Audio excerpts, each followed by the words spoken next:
Hello and welcome back to बी आमचा hobby. जर या चॅनलवर नवीन असाल तर अवश्य सबस्क्राईब करा आणि व्हिडिओ आवडल्यास लाईक करा. तर आज आपण सुरू करू पृथ्वी महाभूत.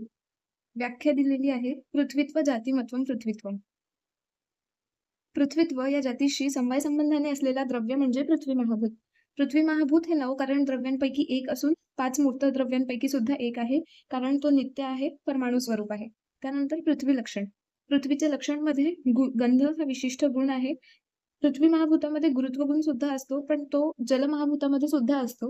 त्यामुळे गंध हा विशिष्ट गुण आहे, जो इतर कुठल्याही महाभूतामध्ये प्रेझेंट राहत नाही. त्यानंतर गंधगुणाचे लक्षण घ्राणेंद्रिय जे आपले पंचज्ञानेंद्रिय आहे, त्यामधलं एक म्हणजे ज्ञानेंद्रिय आणि ज्ञानेंद्रियाला जो ग्राह्य गुण असतो गंध, त्याचे 2 प्रकार घडतात, सुरभी आणि असुरभी म्हणजे सुगंधी आणि दुर्गंध. त्यानंतर पृथ्वी महाभूताची उत्पत्ती अदभ्यः पृथ्वी. जलमहाभूताने पृथ्वीची उत्पत्ती होते, हे तैत्तरीय उपनिषदात दिलेले आहे. त्यानंतर जलमहाभूतापासून गंधगुणाने युक्त पृथ्वी महाभूत उत्पन्न होते, ज्यामध्ये शब्द, स्पर्श, रूप, रस, गंध हे गुण आढळतात. आणि गंधगुण हे पृथ्वी महाभूताचं विशेष गुण आहे, जे इतर कुठल्याही महाभूतामध्ये आढळत नाही. त्यानंतर सुश्रुतानुसार तमोबहुला पृथ्वी. सुश्रुताने गुणाधिक्याने पृथ्वी महाभूताची उत्पत्ती सांगितलेली आहे. त्यानंतर रूप, रस, स्पर्शवती पृथ्वी. वैशेषिकानुसार ईश्वराच्या इच्छेने परमाणु स्पंदन निर्माण होऊन पृथ्वीच्या द्वैनुकाने परमाणु संयोगाने कार्यरूप पृथ्वी महाभूताची उत्पत्ती झाल्याचे सांगत आहे. सांख्यानुसार गंध तन्मात्रेपासून पृथ्वी महाभूताची उत्पत्ती झालेली आहे आणि आयुर्वेदानुसार गंध तन्मात्रेचा अर्धा भाग आणि इतर तन्मात्रेचा एकष्टमांश भागाने पृथ्वी महाभूताची उत्पत्ती सांगितलेली आहे. त्यानंतर पृथ्वी महाभूताचे गुण, विशेष गुण किंवा नैसर्गिक किंवा स्वाभाविक गुण म्हणजे गंध. भौतिक गुण 3 प्रकारे दिलेले आहेत. चरकांनी खरत्व सांगितलंय, भावप्रकाशांनी गुरुगुण सांगितलंय, सुश्रुतांनी तमगुण सांगितलंय. त्यानंतर वैशेषिकोक्त गुणमध्ये रूप, रस, गंध आणि स्पर्श.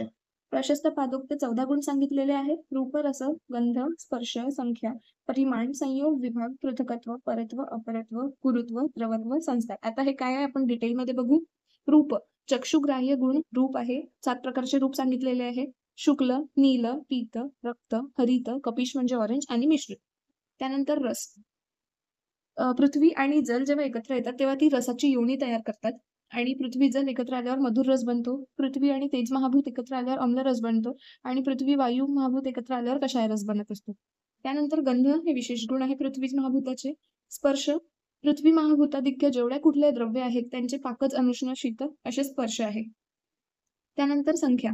कारणरूप पृथ्वी परमाणू जे आहे, कारणरूप का बरं म्हटलंय, कारण पृथ्वी परमाणू हे पृथ्वी महाभूताला निर्माण करत असतात. त्यामुळे कारणरूप पृथ्वी परमाणूमध्ये एक संख्या नित्य आहे आणि ज्यांचा म्हणजे जे दुसऱ्यांना निर्माण करतात, ज्यांचं स्वतःचं काही उत्पत्ती किंवा विनाश नसते, ते नित्य असतात. त्यामुळे कारणरूप पृथ्वी परमाणूमध्ये एक संख्या नित्य आहे आणि कार्यरूप पृथ्वी महाभूत जे पृथ्वी परमाणूने बनतात, त्यांचं उत्पत्ती आणि विनाशाला कारण परमाणू असल्यामुळे ते अनित्य आहेत. त्यानंतर परिमाण. पृथ्वी परमाणूचे अणुपरिमाण आहे आणि पृथ्वी महाभूताचे महत्परिमाण आहे. त्यानंतर पृथकत्व म्हणजे वेगळेपणा.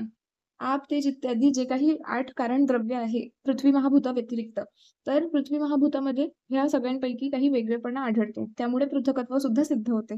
संयोग. पृथ्वी परमाणू संयोगाने कार्यरूप पृथ्वी महाभूताची उत्पत्ती होते. आणि विभाग. जर कार्यरूप पृथ्वी महाभूताचा विभाग झाला तर पृथ्वी परमाणू आपल्याला मिळतील. परत्व म्हणजे पर म्हणजे श्रेष्ठ.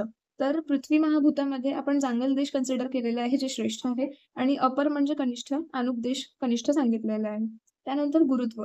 जसं आधी सांगितलेलं आहे, गुरुत्व हे गुण जलामध्ये सुद्धा असते आणि गुरुत्व म्हणजे काय? पार्थिव पदार्थ खाली पडण्याच्या क्रियेला गुरुत्व म्हणतात आणि हे गुरुत्व गुण तमामुळे प्रेझेंट असते. द्रवत्व हे गुण सुद्धा जलामध्ये आहे.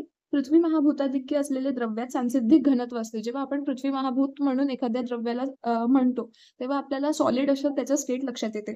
पण जेव्हा ते उष्णतेच्या संयोगात येते, तेव्हा ते द्रवत्व निर्माण करते. त्यामुळे द्रवत्व सुद्धा हे पृथ्वी महाभूताचं एक गुण सांगितलेलं आहे. त्यानंतर संस्कार. केवळ पृथ्वी महाभूतावर संस्कार होऊन पाकजोत्पत्ती क्रिया घडत असते. हे आपण वैशेषिक दर्शनमध्ये ऑलरेडी पाहिलेलं आहे. सो अशा प्रकारे हे 14 प्रशस्त पादुक्त गुण पृथ्वी महाभूताचे आहेत. त्यानंतर वैशेषिक व तर्कसंग्रह मतानुसार पृथ्वीचे 2 विभाग केलेले आहेत. नित्य स्वरूप म्हणजे कारणरूप आणि अनित्य स्वरूप म्हणजे कार्यरूप. कार्यरूप म्हणजे पृथ्वी महाभूत. त्यामध्ये शरीर, इंद्रिय, विषय असे 3 प्रकार घडतात. इंद्रिय म्हणजे घ्राणेंद्रिय, विषय म्हणजे जे कुठले पृथ्वी महाभूताधिक्य असलेले द्रव्य असतात आणि शरीरमध्ये योनीज, अयोनीज आपण घटक बघत असतो. योनीजमध्ये जरायुज, अंडज, अयोनीजमध्ये स्वेदज, उद्भिज. त्यानंतर पृथ्वी महाभूताचे महत्त्व आणि उपयोगिता सांगितलेले आहे. पहिलं म्हणजे चरकांनी सांगितलंय की गर्भातील जी 3रा महिना असतो, तो पृथ्वी तत्वात्मक भावाची निर्मिती करतो. म्हणजे गंध, घ्राण, गौरव, स्थैर्य इत्यादी गुण जे पृथ्वी महाभूतात्मक असते, त्यांची निर्मिती 3ऱ्या महिन्यात होत असते. त्यानंतर सर्व द्रव्य पंचमहाभूतात्मक असतात, पण त्यामध्ये मेजरली पृथ्वी महाभूताधिष्ठान असते.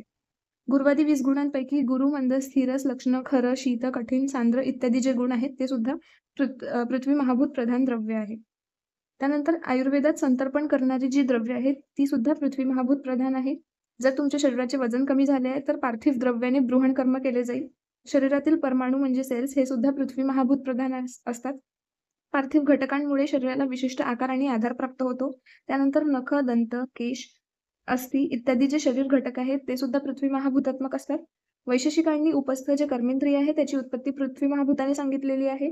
त्याचप्रमाणे ज्ञानेंद्रियातील नासिका जे आहे त्याची उत्पत्ती पृथ्वी महाभूतात्मक असते. पार्थिव द्रव्यांचा उपयोग स्वास्थ्य रक्षण आणि व्याधी शमनासाठी आयुर्वेदामध्ये केला गेलेला आहे. सो अशा प्रकारे पृथ्वी महाभूत इथं कंप्लीट होतो. Thank you.